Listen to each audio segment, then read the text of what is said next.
निकाल के अपन सबकी सामूहिक मांग थी। इसके लिए आप सबको बहुत बहुत धन्यवाद, साधुवाद।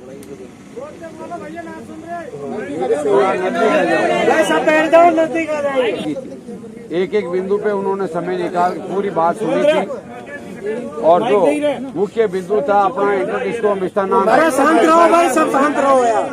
लेकर के अपन बहुत लंबे समय से लड़ाई लड़ रहे हैं। तो इस पे भी उन्होंने यही कहा है भाई जो जितना जल्दी हो सके अपनी जो मांग है वो तो यही कहेंगे हम आगे भेज देंगे। लेकिन आज जो उन्होंने जिस हिसाब से जवाब दिया अपने को, मैं तो मेरे निजी विचार से यही कहूंगा अपने को इसके लिए बहुत बड़ी लड़ाई लड़ने की जरूरत है। ये नहीं है कि एक दिन में अपने को कुछ मिल जाएगा। अब इसके लिए अपने को एक रणनीति तैयार करनी होगी कि आगे अपने को ये मेला कब लगाना है। अब आपको पता ही है 2400 रुपए के लिए अपन 2011 में लड़ाई चालू की थी और 19 में जाकर के अपन सफल हुए। तो कोई भी चीज अपन ये सोच लें कि कोई घर पे अपने ऐसी कोई वस्तु तो है नहीं, गए दे दी और लेकर के आ गए। ये डिमांड है किसी एक के देने की हाथ में भी नहीं है। तो सरकार भी कुछ पॉजिटिव व्यू में लग रही है क्योंकि वो भी चाहते हैं। और ये कोई अपनी अकेले की समस्या नहीं है, अपने साथ साथ डिस्कॉम के जो अधिकारी है उनकी भी समस्या है, वो भी एक दूसरे डिस्कॉम में लगे। तो वो भी तो ये चाहते हैं कि ये आएंगे तो हम भी आएंगे। तो निश्चित रूप से इसका परिणाम जहाँ तक मैं मेरी निजी विचार से बता रहा हूँ आपको, पॉजिटिव व्यू में है अभी भी। और अगर इसके लिए अपन आगे संघर्ष करेंगे तो अपने को इसका सकारात्मक परिणाम भी मिलेगा। दूसरी अपनी डिमांड थी वेतन को लेकर के, जो अभी ये अपन ने 2800 वाला था जो 1 अप्रैल 19 से दिया था। तो इसके लिए क्या है कि उनको पहले से ही ये अधिकारी कंफ्यूज में डाल देते थे। आज क्या हुआ था कि इन्होंने आज तक सीएमडी साहब कंफ्यूज में थे। आज फिर पृथ्वीराज भाई साहब ने ये चीज उनको बाकायदा वो पहले का जो अपना आदेश निकला था वो आदेश मंगवाया, उस आदेश को पढ़वाया कि सर अब आप देखो इस आदेश में क्या लिखा है।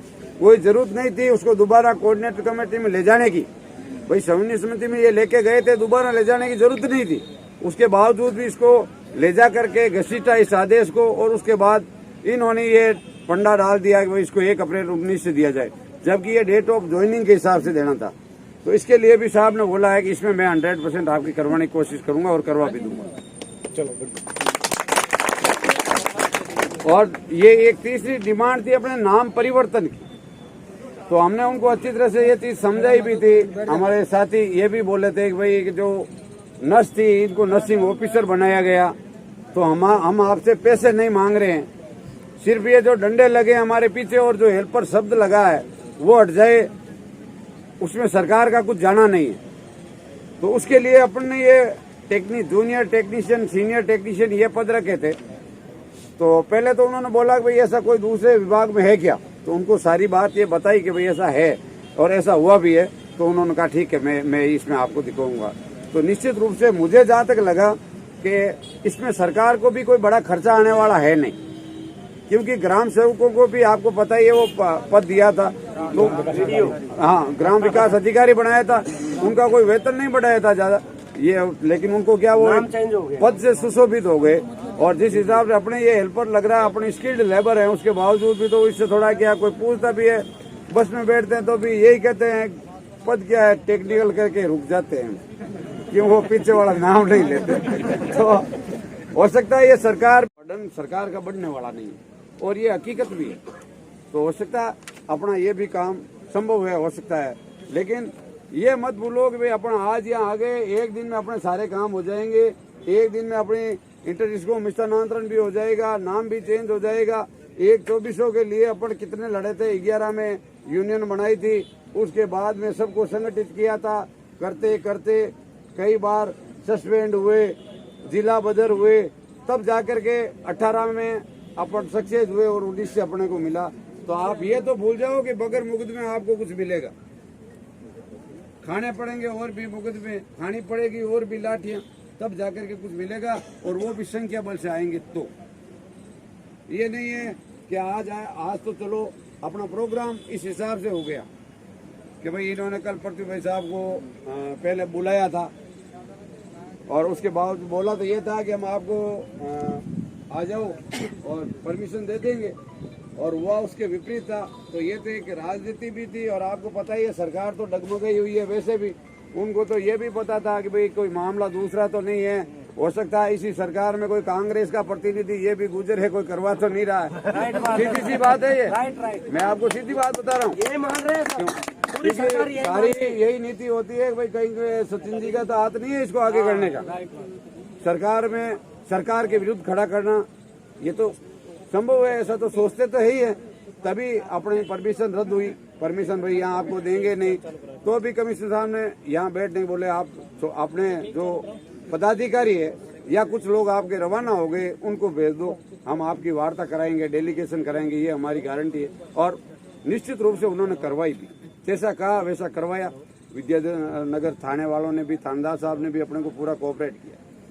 तो अपना भी फर्ज बनता है कि भाई वो भी कर्मचारी है, अपन भी कर्मचारी है, ये अपने को कोऑपरेट करे तो उससे 4 गुना अपने को कोऑपरेट करना चाहिए।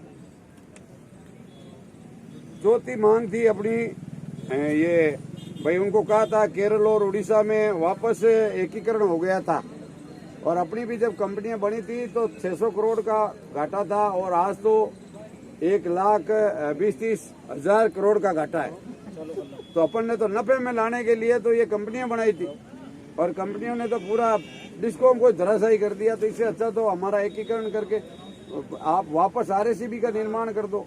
तो उन्होंने कहा कि केरल का तो मुझे पता नहीं, जहाँ तक उड़ीसा की बात करते हो आप, उड़ीसा में तो नहीं हुआ, और भी अगर कहीं हुआ है तो इसका भी पता करवाएंगे। नहीं, ये उन्होंने जो कहा मैं आपको बता रहा हूँ, क्योंकि इसमें लिखा हुआ था केरल और उड़ीसा, तो उन्होंने कहा कि भाई उड़ीसा में तो नहीं हुआ, अब केरल का है तो केरल का भी मैं लिखवा लूंगा, और अगर हुआ संभव हुआ तो मैं मेरी तरफ से लिख के दूंगा। और पंजाब की बात भी वहाँ चली थी। क्या है भाई? अरे भाई साहब, कहना आसान है, होगा, आपका सहयोग रहेगा तो होगा। हाँ, वो भी होगा, लड़ेंगे तो ही मिलेगा, तो जीतेंगे। सीधी बात है। हाँ, और ये हार्ड ड्यूटी अलाउंस वगैरह, ये तो देखो अपनी मांगों के साथ एक मांग होती है। ये तो अपनी भी ये मांग थी कि हार्ड ड्यूटी अलाउंस हमें बेसिक का 10% मिले। तो इसमें तो क्या है, उन्होंने पढ़ तो लिया, लेकिन अभी मैं आपको गोली दे दूं, उन्होंने ये कहा वो कहा, कुछ नहीं कहा। ठीक है, जो है वो इसमें यहाँ तो पहले ही इतना है जो है। हाँ, उन्होंने ये नहीं कहा कि आपको 10% पे टिकवा देंगे, ये बात ही नहीं की, इसमें कोई बात ही नहीं चली। ठीक है, तो मुख्य मांगे तो अपनी यही है, और इसके बावजूद तो देखो 15 मांगे हैं अपनी, मैं बता दूं आपको, और मोटा मोटी अपने अध्यक्ष जी भी बता भी देंगे। ठीक है ना। और जहाँ क्या भाई साहब, निजीकरण पे, हाँ, निजीकरण पे ये बात चली थी, भाई निजीकरण की आवश्यकता क्यों पड़ी, आप हमारे विभाग में सभी कैडरों में वैकेंसी निकालो।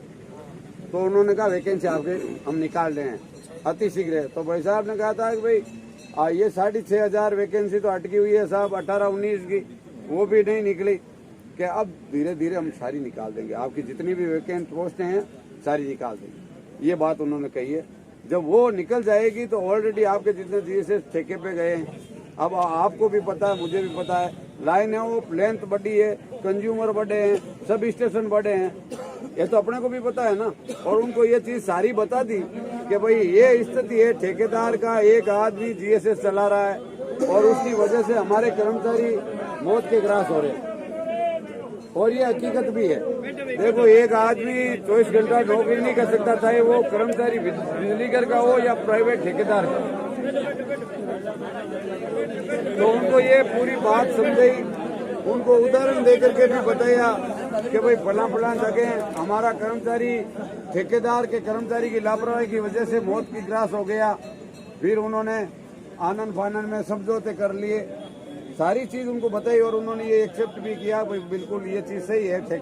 उनके पास भी बहुत सारी शिकायतें जाती है, ऐसा नहीं है कि भाई ठेकेदार से पूछता, वो भी सहमत है। लेकिन अभी जो स्थिति बनी हुई है उस हिसाब वो भी ये सोच रहे हैं ना कि सिस्टम को चलाना तो है, तो इसलिए भर्ती पे अपन ने भी जोर दिया। तो उन्होंने भी कहा है कि भाई जितनी वैकेंट पोस्टें हैं, भाई साहब ने कहा था 18-19 में 6,500 पोस्टें थी साहब हमारी, जो आज तक पूरी नहीं हुई, बोला टुकड़ों में सारी निकाल देंगे।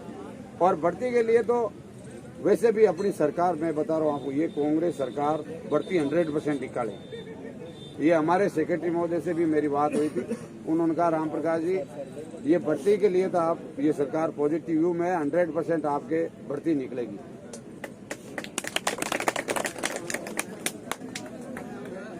बाकी डिमांड तो देखो वैसे 15 है, लेकिन मोटा मोटी अपनी डिमांड्स यही थी।